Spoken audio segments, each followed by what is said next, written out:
Dear students, आज हम पाठ नंबर 3 धर्म सुधार आंदोलन के बारे में देखेंगे। देखो, हम विश्व इतिहास के संदर्भ में, यूरोप के इतिहास के संदर्भ में अभी तक जो पढ़ाई कर रहे हैं, तो धर्म सुधार आंदोलन भी उसी संदर्भ में पढ़ने वाले हैं। देखो, अभी हमने पढ़ा था पुनर्जागरण। पुनर्जागरण में हमने विशेष रूप से बात की, तो वो बात थी धर्म की कसौटी पर, तर्क पर। तो धर्म के विरुद्ध जो चीज़ें हो रही थी, धर्म उसको बताया जा रहा था। पोप, चर्च, जो भी लोग उस चीज़ में इन्वॉल्व थे। अभी भी हमने साहित्य में भी पढ़ा कि बुराइयों को उजागर किया, पादरियों के विलासी जीवन को किया। ये सब हमने पुनर्जागरण में भी पढ़ा है। होगी तो चीज़ें काफ़ी सारी रिपीट। अगर जिन्होंने अच्छे से पहला चैप्टर पढ़ा होगा तो उसके लिए ये चैप्टर बहुत आसान हो जाएगा।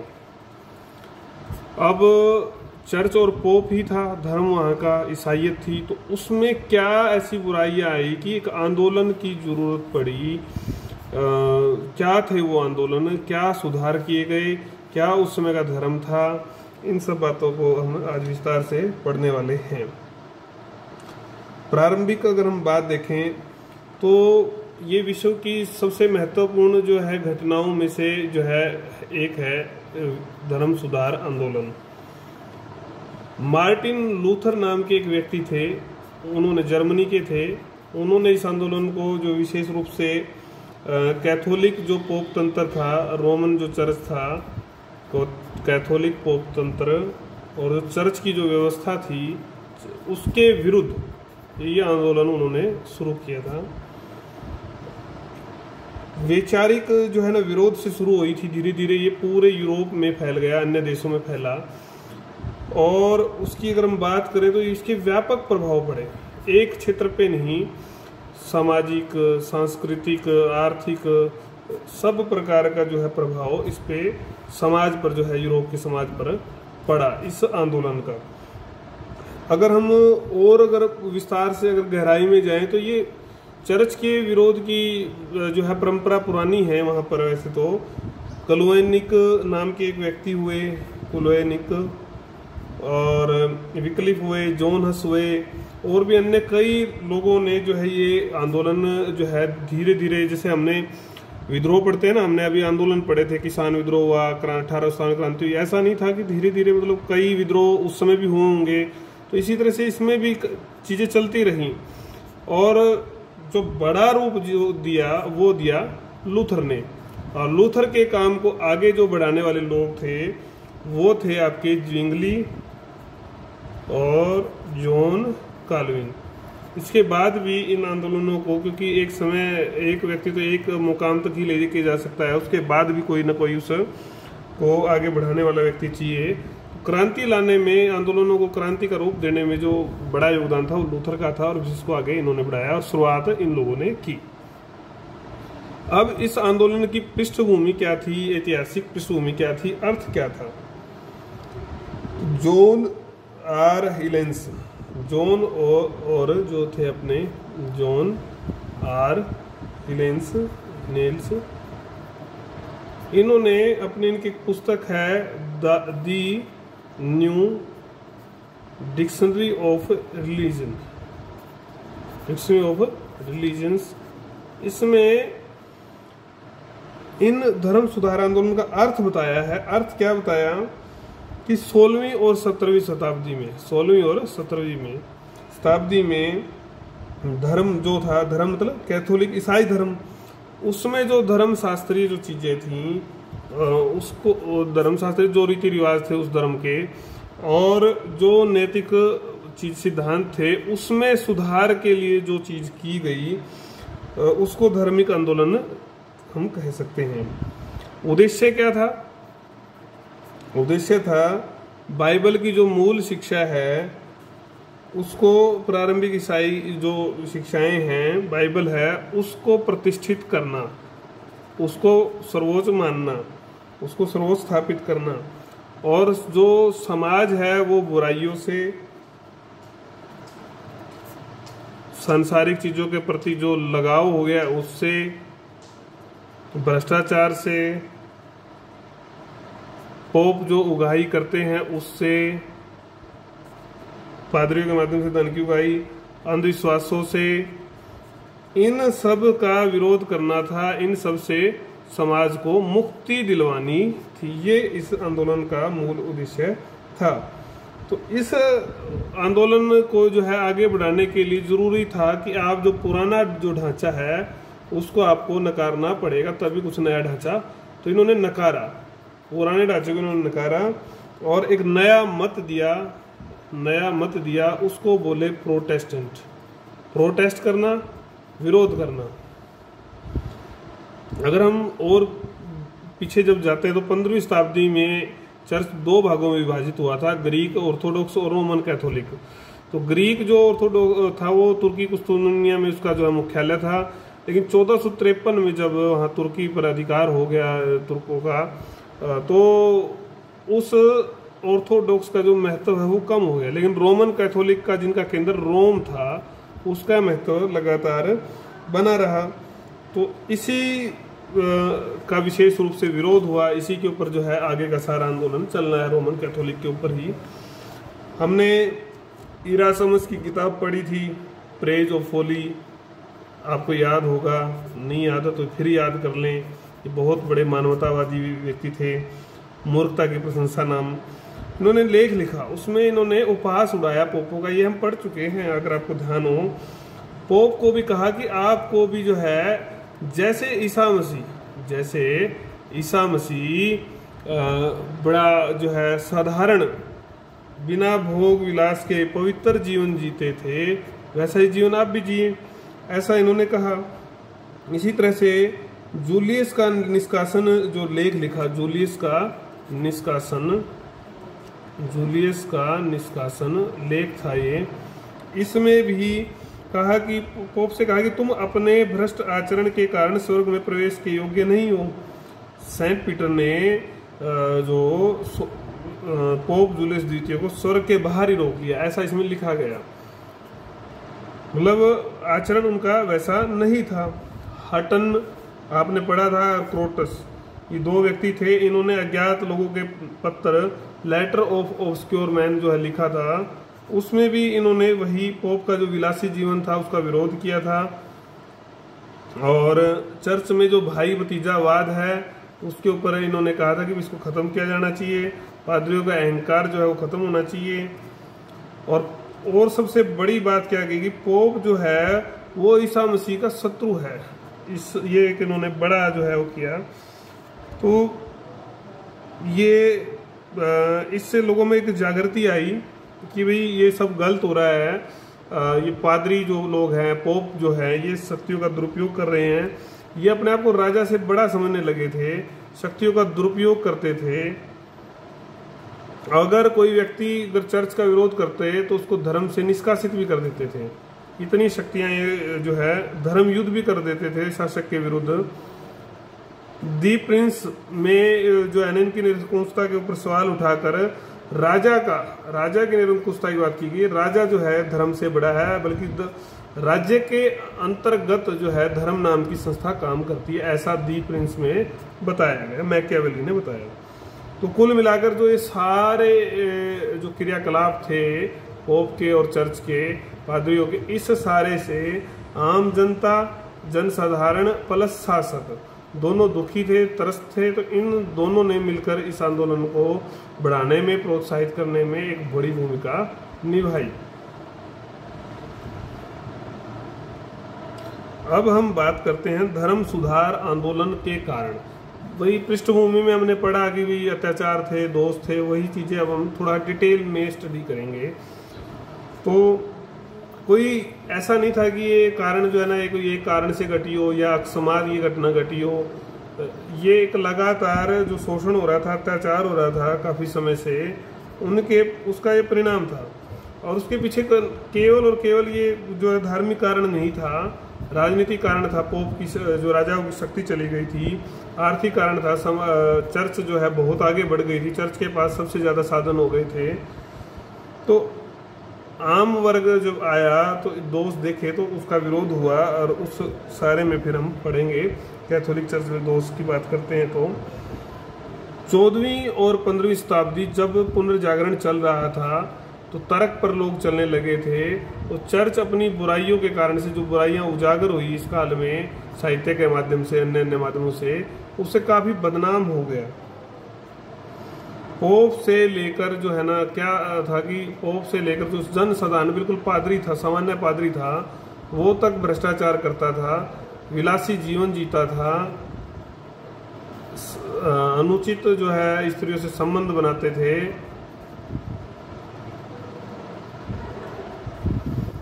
स्पेन के एक पादरी थे, उन्होंने क्या लिखा, उनका नाम था एलवारी पेलाया।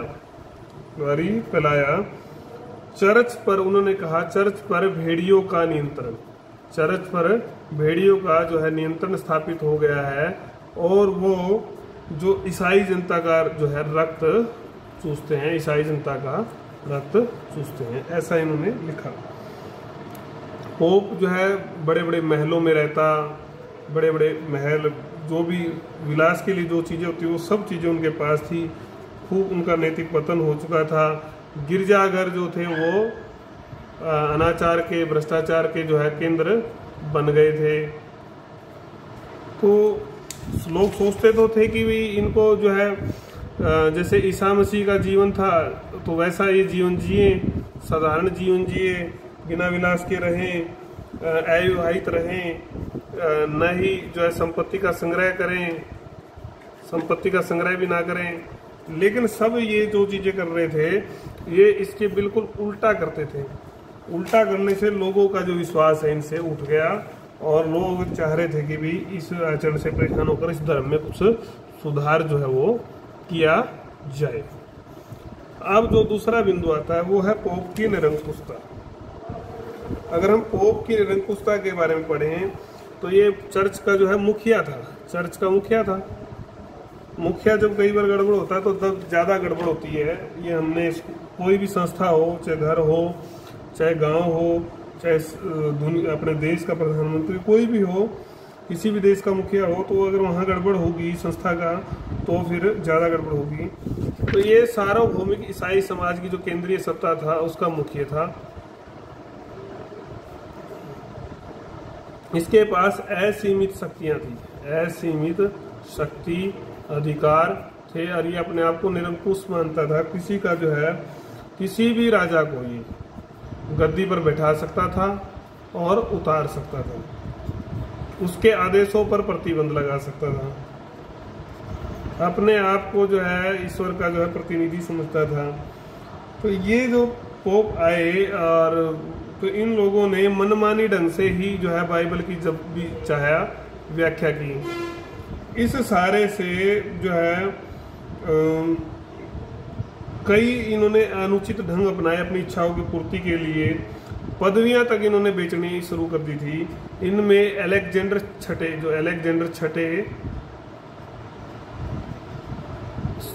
जो थे, उन्होंने भ्रष्ट ही नहीं थे बल्कि वो अपने नजायज जो उनकी औलाद थी, संतानें थी, उनको बढ़ावा देने के लिए उन्होंने कई काम किए। 80 जो पदवियां बेचकर उन्होंने $19,000 भी कमाए। उनके उत्तराधिकारी जो थे जूलियस द्वितीय, उन्होंने भी 101 सचिवों की समितियां बनाई। इसी तरह से लियो 10 जो थे वो जुआ खेलते थे, खूब पैसा उड़ाते थे जुए में। उन्होंने तो बल्कि नए गिरजाघर बनाने के लिए, गिरजाघरों की मरम्मत करवाने के लिए जो है पत्थर बेचकर जो है पत्थर नहीं, इन्होंने झूठा बहाना बनाया कि भाई हमें पैसा चाहिए, और पदवियां पर नियुक्त करने के लिए भी पैसे लिए। पोप ने अनेक प्रतिनिधियों के माध्यम से अक्षमा पत्र भी बेचकर जो है भारी मात्रा में धन कमाया, और उस धन का किसी प्रजा के काम में नहीं यूज होता था, वो अपव्यय होता था उस विलासी जीवन में, जिसको देखकर वहाँ की जो जनता थी वो बहुत परेशान थी। और इस परेशानी को दूर करने के लिए लोगों ने, जब कोई क्रांति आंदोलन जो थोड़ा सा भी उसको सहारा चली, तो लोगों ने खूब उसको प्रोत्साहन दिया। इस प्रकार से धर्म सुधार आंदोलन आगे बढ़े। चर्च और राज्य में मतभेद। अब हम बात करेंगे चर्च और राज्य में मतभेद की। ये तीसरा बिंदु है हमारा।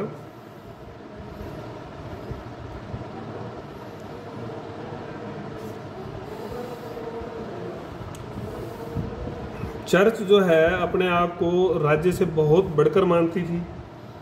राजनीतिक सत्ता जो है ना वो चाहती थी, राजनीतिक सत्ता उसने प्राप्त कर ली। उसके अपने कानून थे, सरकार थी, आदेश थे, सेना थी, और जब मर्जी जो है वो, बल्कि अपने आप को धार्मिक प्रमुख नहीं मानते थे, वो सभी यूरोपीय राज्यों का अपने आप को रक्षक मानता था जो पोप था। और उसने सभी देशों पर जो है कठोरता लागू करने के लिए, अपने नियम मनवाने के लिए एजेंट नियुक्त कर रखे थे। वो ये देखते थे कि भाई आदेशों का, पोप के आदेशों का जो पालन है वो अक्सर से हो रहा है, नहीं हो रहा है। जो पालन नहीं करता था शासक, उसको धर्म से निष्कासित कर दिया जाता था। दो हथियार मुख्यतः थे पोप के पास। वो क्या थे? भी राज्य में सारी चर्चों को बंद कर देता था, या राजा को जो है धर्म से निष्कासित कर देता था। जब राजा धर्म से निष्कासित हो जाएगा तो स्वतः ही उसका जो अधिकार शासन का नहीं रहेगा। पोप ने इंग्लैंड के जो शासक थे हेनरी द्वितीय और जॉन, उनके विरुद्ध इन आदेशों का जो है प्रयोग किया था। क्यों? पोप राज्यों में आर्क बिशप पादरी नियुक्त करते थे। राजा जो है इन पादरियों के खिलाफ जो है कोई मुकदमा नहीं चला सकता था, और न ही जो है कोई नियुक्ति जो है राजा जो है इनकी अनुमति के बिना कर सकता था। चर्च के अधिकारी जितने भी नियुक्त किए जाते थे वो सारे पोप ही नियुक्त करता था।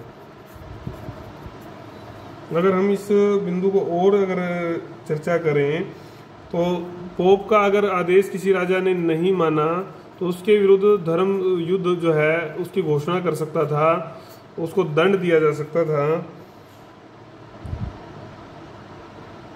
चर्च को तो धार्मिक कर वसूलने का पूरे सब देशों में अधिकार था, लेकिन राज्य जो है चर्च की संपत्ति पर कोई कर नहीं लगा सकता था।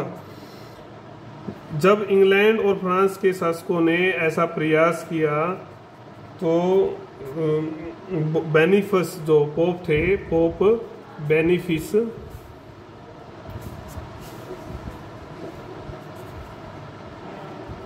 उससे संघर्ष हुआ, उससे लड़ाई हुई, उससे संघर्ष हुआ। पोप ने 1265 में तो आदेश ही निकाल दिया कि जो भी कोई इस प्रकार का कर लगाएगा उसको धर्म से निष्कासित कर दिया जाएगा। आखिर में ये संघर्ष पोप बेनिफिस की मृत्यु के साथ ही समाप्त हुआ। इसके बाद फ्रांस के जो शासक थे फिलिप चतुर्थ, उनका भी जो है पोप क्लेमेंट पंचम जो थे, क्लेमेंट पंचम के साथ संघर्ष हुआ। इन जो संघर्षों से, इन लड़ाइयों से, युद्धों से जो है पोप की शक्ति को धक्का लगा, सम्मान को, और लोग जो है समझने लगे कि भाई ये पोप जो है गलत कर रहे हैं। और जो मतभेद थे आखिर में राजा और जो प्रजा दोनों ने मिलकर ही फिर आंदोलनों को बढ़ाने में भूमिका निभाई। अगला जो बिंदु है वो है राष्ट्रीय राज्यों का उदय। राष्ट्रीय राज्यों का उदय हमने पढ़ा था कि जब पुनर्जागरण के बारे में पढ़ा था, इंग्लैंड, फ्रांस, जो है आपके स्पेन, डच, जो है हंगरी, स्वीडन, सब जो देशों की स्थापना हुई, राष्ट्रीय राज्यों की जब स्थापना हुई तो इनकी सरकारें भी थी। तो वो जो सरकारें थी, जो राजा थे, शासक थे, वो उन्होंने कहा भी चर्च की शक्ति को हम नहीं मानेंगे, हमारी अपनी जो स्वतंत्र सत्ता है, राजतंत्र है। तो इन्होंने सामंतों का भी दमन किया था और बुजुर्गा लोगों को इन्होंने महत्व दिया था। तर्क पर ये लोग चलते थे। तो पोप की निरंकुश सत्ता को मानने से इन्होंने इनकार कर दिया। पादरियों की नियुक्तियां भी स्वयं करनी शुरू कर दी। यहाँ तक कि फ्रांस और जो इंग्लैंड के शासक थे उन्होंने तो कर भी लगा दिया था। ये सारी चीज़ें, ये चर्च को जो है एक गैर कानूनी संस्था मानते थे कि भाई ये हमारा जो स्वतंत्र राज्य है इसमें इसका हस्तक्षेप गैर कानूनी है। तो इनकी जो धर्म अदालतें थी चर्च की, उनको भी इन्होंने मानने से इनकार कर दिया था। इनको ये अपने अधिकारों के विरुद्ध समझते थे राजा। आखिर में जब चर्च की विशाल जो संपत्ति थी उसको भी ये आम जनता की भलाई के लिए खर्च करना चाहते थे, इसलिए विद्रोह होना जरूरी था। और उस विद्रोह में इन सब राज्यों ने, इन सब राष्ट्रों ने शासकों ने आंदोलन को प्रोत्साहित किया और चर्च के प्रभाव से मुक्ति पाई। बाकी जो बिंदु हैं इनको हम अगली कक्षा में पढ़ेंगे, अगले पाठ में पढ़ेंगे, ताकि आपके लिए कोई ज़्यादा काम ना हो जाए। इसलिए हम कर तो अब भी सकते हैं, लेकिन मैं सोच रहा हूँ कि आप थोड़ा धीरे धीरे अच्छे से काम कर लें। जितना काम करवाया जा रहा है एक लेक्चर में उसको ही 2 बार सुन लें। एक लेक्चर को आप 2 बार कम से कम सुने और नोट्स जो है आप बनाएं, और फिर आप अपनी जो पुस्तक आपके पास उपलब्ध है उसका सहारा लें, उसमें से भी पढ़ें, और कम से कम किसी भी प्रश्न पर 4-5 पेज आप अच्छे से लिख सकें, प्रस्तुत कर सकें। इतना मटेरियल आपके पास होना ही चाहिए। कोई भी प्रॉब्लम हो फिर वही मैं पुनः दोहरा रहा हूँ, आप व्हाट्सअप कर सकते हैं। गूगल मीट जो है हमारा, उसको ज्वाइन करके आप प्रॉब्लम सॉल्विंग क्लास लगा सकते हैं।